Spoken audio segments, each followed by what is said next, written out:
बारिश हो रही थी। एक छोटा लड़का शिवा भीगे हुए पुराने कंबल में छोटे भाई गोपाल को लपेटे बैठा था।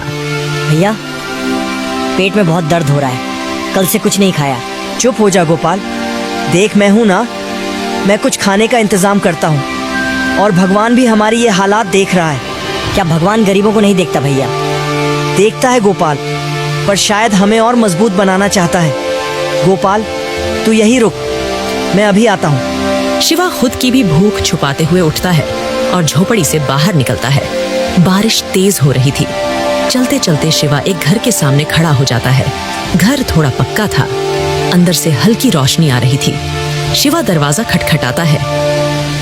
कौन है जो इतनी बारिश और तूफान में दरवाजा खटखटा रहा है? चाचा जी, 2 दिन से कुछ नहीं खाया, थोड़ा आटा मिल जाता तो। फिर आ गया मांगने? जा कहीं और मांग, यहाँ मुफ्त की रोटियां नहीं मिलती। चल हट यहाँ से। शिवा कुछ देर वहीं खड़ा रहता है, आंखों से आंसू बहते हैं। एक दिन ऐसा समय लाऊंगा जब कोई गरीब मेरे दरवाजे से भूखा नहीं जाएगा। अगली सुबह शिवा नदी के किनारे बैठा था। रात की बारिश की वजह से वह कांप रहा था। तभी एक बूढ़ा आदमी हरिराम एक जाल लेकर आता है। बेटा, इस बारिश में यहाँ क्या कर रहा है? कुछ नहीं बाबा, बस कोई काम मिल जाता तो खाने का इंतजाम हो जाता। हम कई दिनों से भूखे हैं। हाँ बेटा, मैं जानता हूँ कि तेरे माता पिता के साथ किया हुआ था। चल मेरे साथ नाव पर मछली पकड़ने में कुछ मदद कर दे, फिर आधा हिस्सा तेरा।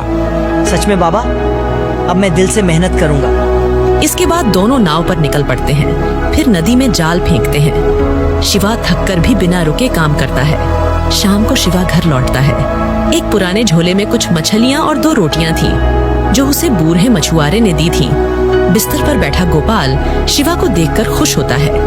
भैया, आप सच में खाना ले आए? हाँ गोपाल, आज हमारा सही से पेट भर जाएगा। इसके बाद शिवा चूल्हे पर खाना बनाता है। कुछ देर बाद खाना बन जाता है।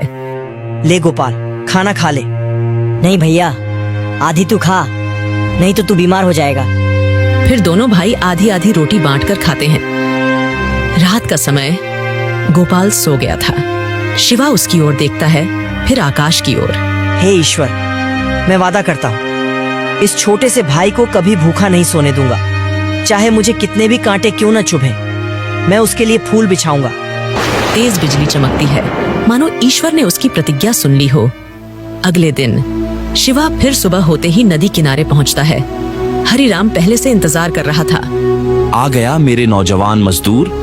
बाबा, आज और मेहनत करूंगा। रात का खाना खाकर हम दोनों भाई को बहुत सुकून मिला। बेटा, मेहनत का फल देर से सही, लेकिन मिलता जरूर है। दोनों फिर नाव पर जाते हैं। शिवा आज ज्यादा मेहनत से काम करता है। उसके हाथ थक गए थे, लेकिन चेहरे पर कोई शिकायत नहीं थी। कुछ समय बाद शिवा और हरिराम मछलियां बेचने गांव के बाजार जाते हैं। आज बाजार में रामदीन खड़ा था और उसके साथ 2 किसान भी थे। अरे ओ हरिराम, अब ये भीख मांगने वाला मछुआरा बन गया? साहब, मांगने से अच्छा है मेहनत से कमाना। मेहनत? तेरी औकात नहीं है मेहनत करने की। ये गांव के लोग तुझे काम भी नहीं देंगे। अरे बदनाम है तू, तेरे बाप ने भी उधार नहीं चुकाया था। लोग हंसते हैं। शिवा की आंखें भर आती हैं, लेकिन वो सिर नहीं झुकाता। अरे रामदीन, गरीबी कोई गुनाह नहीं, और इस लड़के में जो आत्मसम्मान है, लगता है वो तेरे पास नहीं। जो मर गया वो इसके लिए सिर्फ कर्जा छोड़ कर गया है, और ये लड़का भी भूखा ही मरेगा। मैं वादा करता हूँ एक दिन इसी गांव में लोग मेरे नाम से मिसाल देंगे। शाम को शिवा बाजार से आधा किलो आटा और कुछ नमक लेकर आता है। जैसे ही झोपड़ी में प्रवेश करता है, गोपाल खांस रहा होता है और बुखार में तप रहा होता है। गोपाल, क्या हुआ तुझे? कल तो तू ठीक था। भैया, बहुत ठंड लग रही है, बदन दर्द कर रहा है। शिवा उसे एक फटी चादर से लपेटता है और उसके पास बैठ जाता है। मैं अभी हकीम चाचा को बुलाकर लाता हूँ, तुझे कुछ नहीं होगा गोपाल। शिवा हांफता हुआ हकीम मियाँ के पास पहुँचता है। चाचा, मेरा छोटा भाई बहुत बीमार है, चलिए ना। बेटा, अब शरीर बूढ़ा हो गया है, दूर चलना मुश्किल है, लेकिन दवा मैं दे देता हूँ, तू खुद पिला देना। हकीम एक थैली में जड़ी बूटी डालकर देता है। ये 3 बार पिलाना, अगर किस्मत साथ दे तो ठीक हो जाएगा। इसके बाद शिवा झोपड़ी में पहुंचकर गोपाल के सिर पर गीला कपड़ा रखता है और दवा पिलाता है। भैया तू सो जा, मैं ठीक हूं। नहीं गोपाल, तू ठीक होगा, तू जिएगा और तू बड़ा आदमी बनेगा। मैं तेरे लिए सब करूंगा। झोपड़ी के बाहर रात और सन्नाटा था। शिवा की आंखें खुली थीं और दिल में बस एक ही संकल्प कि अब किसी के सामने नहीं झुकना है।